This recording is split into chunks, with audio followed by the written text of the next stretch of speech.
It's the Gutfeld rule. If you want to make anything worse, just add the media. They're like anchovy paste.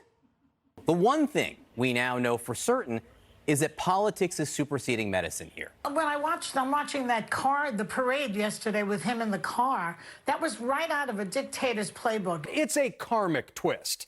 Because Trump has deployed the politics of sickness in this campaign. The president seemed to be flirting with the coronavirus by not wearing a mask and going to big rallies. I would never want to say that the president is experiencing steroid-induced psychosis, but it is certainly concerning to see some of his actions today. His response has been homicidal negligence.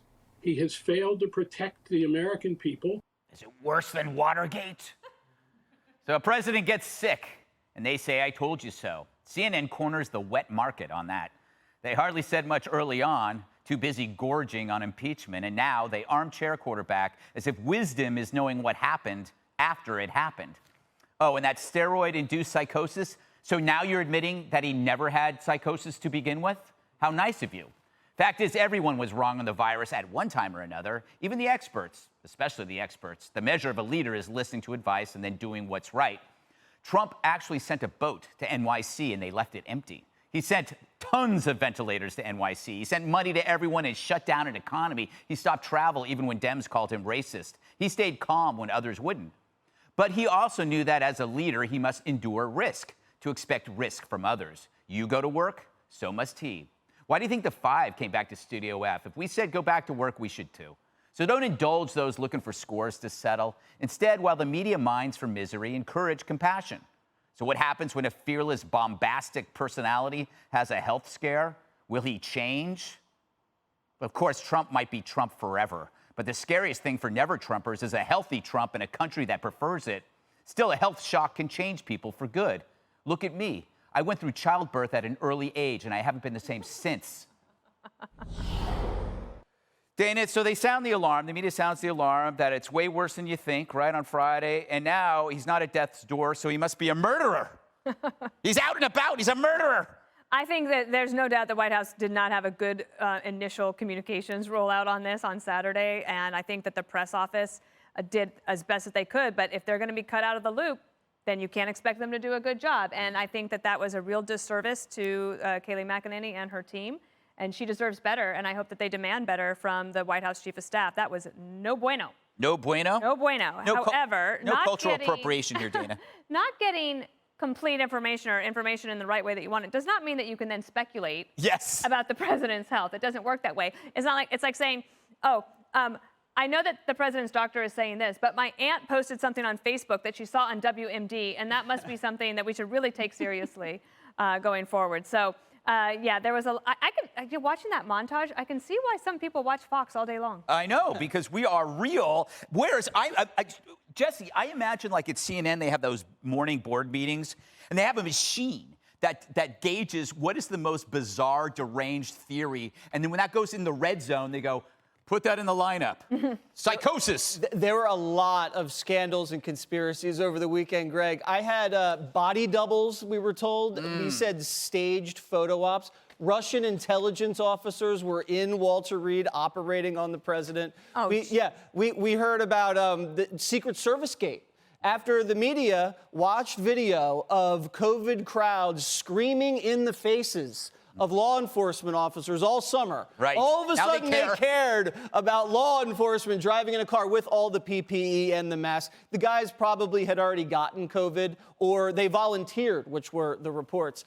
I don't know, Greg. I think now the president is invincible just by the way the media has set expectations so low. This thing was supposed to be a death sentence, and he's walking out of Walter Reed 3 days later, better than ever. I just don't think they played this right. What do you think, Juan? He's walking out of Walter Reed better than ever. I'm glad you're not my doctor. He's been released. Look, I don't think he looks. I just wish I wish the best for him. But I gotta say, everybody, including his own doctor, says we got to keep an eye on him. He's going back to the White House where they've got tremendous medical. It's not like you or me going home. Well, I'm just saying, if you look at the coverage, they look like crypt keepers over the weekend. I don't think so. I think that you've got a situation, and Greg, this speaks to your monologue. I think this is an example of what about, well, somebody else made a mistake once, and so he made a mistake, and he's trying to be optimistic. The reality is he downplayed this virus all along by his own admission. That's not me speaking. That's him on tape to Woodward. He said, I'm going to downplay this, right? Okay. He then downplays it. He doesn't follow the science rules. He says science, this scientist says that. So much for Dr. Fauci, so much for Dr. Birx. He took the advice of every expert. No, he did not. Yes, he obviously did not. Oh, he obviously did not? How do you know? He mocks Joe Biden. He says, oh, what? Look at that big mask. Trump Look at him mocks a candidate? people. Oh, my God. He mocks this guy. And again, the example to the American people is the mask is political. It's not a matter of science. It's not your best protection. If you're a Trump supporter, don't wear a mask. That's just absurd. I don't think But he said the thing that ever. about it is he didn't protect us, the American people.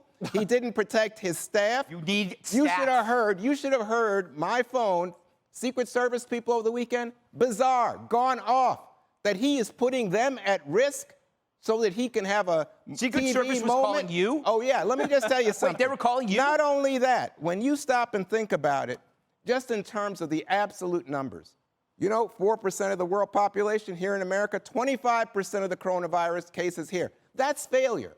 No, That's it's an not. absolute failure. So Dude, you can you say, don't know oh, what he's you're out of the talking about. hospital. You haven't done the math. But you gotta hold on and say, wait a second.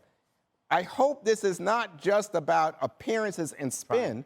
I hope that he's okay. Dang it. You don't sound like you hope he's okay. I do. No, he's dancing You just on the spent grave. 2 minutes No, just ripping but I mean, the it's guy. like what John Bolton said. John Bolton said everything is about his reelection. You know what It's the not media about said us. for years? He's a dictator. Yeah. He just wants a power grab. And you know what he did? Not act like a dictator. He gave the power to the governors and local authorities to make decisions about the different regions of this country because he understands that we're a nation of great liberties and freedoms, and Americans don't like being told what to do. So you leave it up to people. It's like, wear a mask, but I'm not going to mandate it, which, okay, Joe Biden. Right. Really quickly, in terms of the professional panic peddlers in the media, these people, some of them clearly over the weekend stood back and said, I've only got a teaspoon of credibility left.